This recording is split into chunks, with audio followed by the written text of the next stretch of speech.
Hi, hello, and welcome!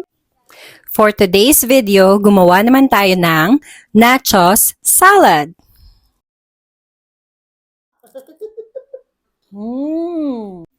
Okay, prepare muna natin yung mga kailangan nating ingredients like cucumber. Dice lang natin yan. Of course, tinanggal ko dyan yung mga buto. Next, meron din tayong corn kernel and lettuce. Ayan, cut din natin siya into small pieces. Ayan, katulad ng nakikita nyo sa video. Then, prepare na natin yung dressing. So, naglagay ko ng Greek yogurt. Meron din tayong mayo. Tapos, sunod natin ang minced garlic. And, of course, lemon extract.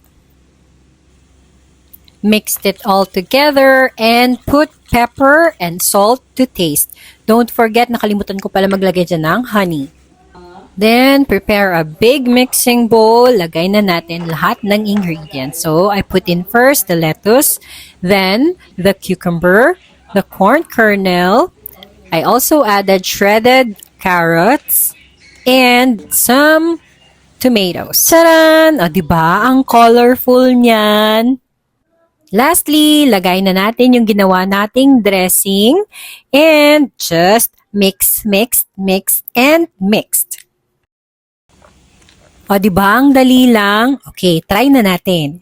Aside from the ingredients na naiprepare ko, pwede rin kayo maglagay ng fresh mango or crab sticks.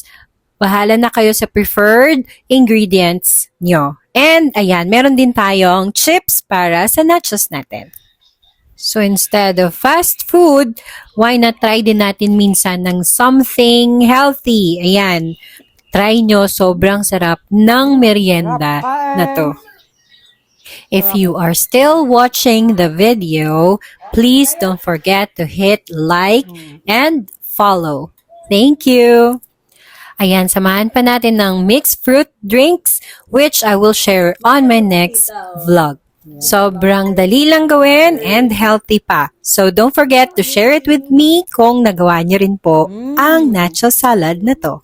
Thank you so much for watching and again, BNR did it!